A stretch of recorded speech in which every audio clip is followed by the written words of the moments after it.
કૃષ્ણ મળી જાય તો ભવરોગ મટી જાય એ કૃષ્ણ. અને એ કૃષ્ણને તેડવા માટે અંકુરજી મથુરામાંથી જયારે આવ્યા ગોકુળમાં,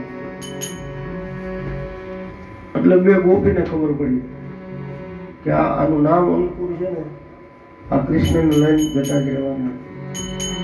એટલે એને પૂછ્યું, ઐશ્વર્યા નામની ગોપી હતા, કે દેવી નંદરાજાના નેહમાં જવું છે, કે પહેલી વાર એવો લાગો તમે ગોકુળ, નહીં તો નંદ બાબાના નેહનું પૂછવું પડે. પણ કે આ વરસાદ નથી છતાં પાણીની આટલી બધી ધારા કેમ, કે તમારા રથનો એ પ્રયાણ થયું ને એનો પ્રતાપ છે. બધી ગોપીઓને ખબર છે કૃષ્ણ અમને છોડીને જવાના છે.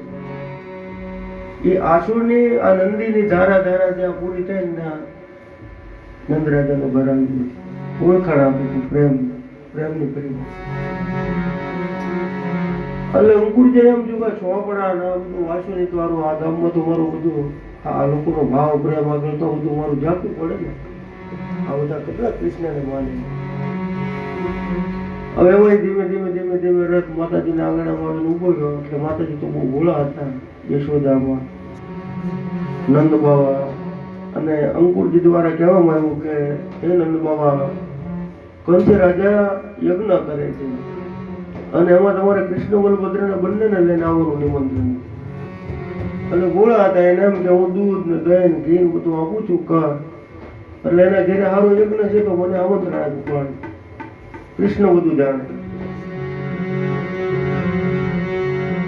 પછી બોલા બહુ ટૂંકમાં કહું તો ભગવાન ગોકુળમાંથી મથુરા પ્રયાણ થયા ત્યારે યશોદાજીએ કૃષ્ણને પકડી લીધા.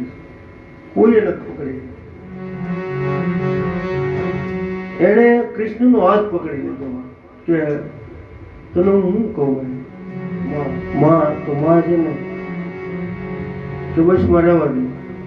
કે શું કે મને જો આવી ખબર હોત ને કે તું બ્રહ્મ છો તો બધી ગોપીઓ મને કહેવા આવી ઘેરે અને મેં તને ખાંડણી અને આરે બાંધી દીધો ને, એ તું તારા મગજમાંથી કાઢી દે કે મારી બધું ભૂલી જઈશ, પણ એ હું કાયમના માટે યાદ રાખીશ. એ તારો જે પ્રેમ, તારો ભાવ, એ તારા પ્રેમના તાતણે જ હું બંધાવ ન કરું. હું તો કોઈને આવી નથી બંધાતો ને.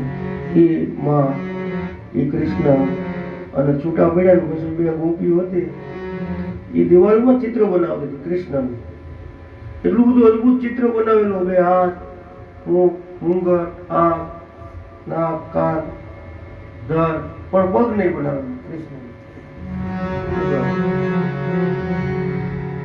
હવે એટલું બધું અદભુત કૃષ્ણનું ચિત્ર હતું. તો અંકુરજીનો રથ આવીને આવવું પડ્યું. આ કૃષ્ણ રથમાં બેઠા છે કે આ દિવાલમાં બેઠા છે?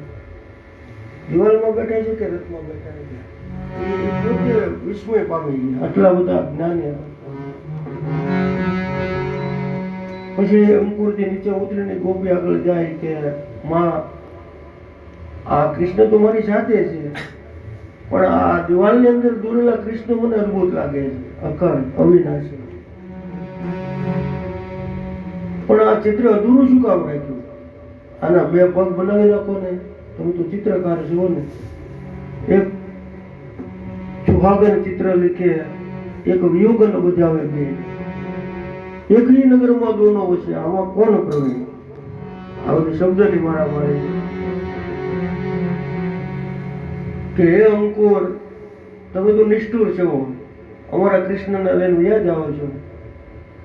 આ દિવાલની અંદર પગ એટલા માટે નથી બનાવ્યા. શું કામ? કે કદાચ પગ પૂરા કરું અને પગ પૂરા થતી ને આ દિવાલમાંથી ચિત્રી જો મથુરામાં જતું રહે તો અમે અનાથ. એટલે કૃષ્ણ ઈદ ગોપી અને ગોપી ઈદ કૃષ્ણ. 10મા સ્કંદમાં તો એવું પણ એવી કૃષ્ણ ભગવાનની વાતો તો અથાગ છે. પણ નાનું ભજન કરી અમારા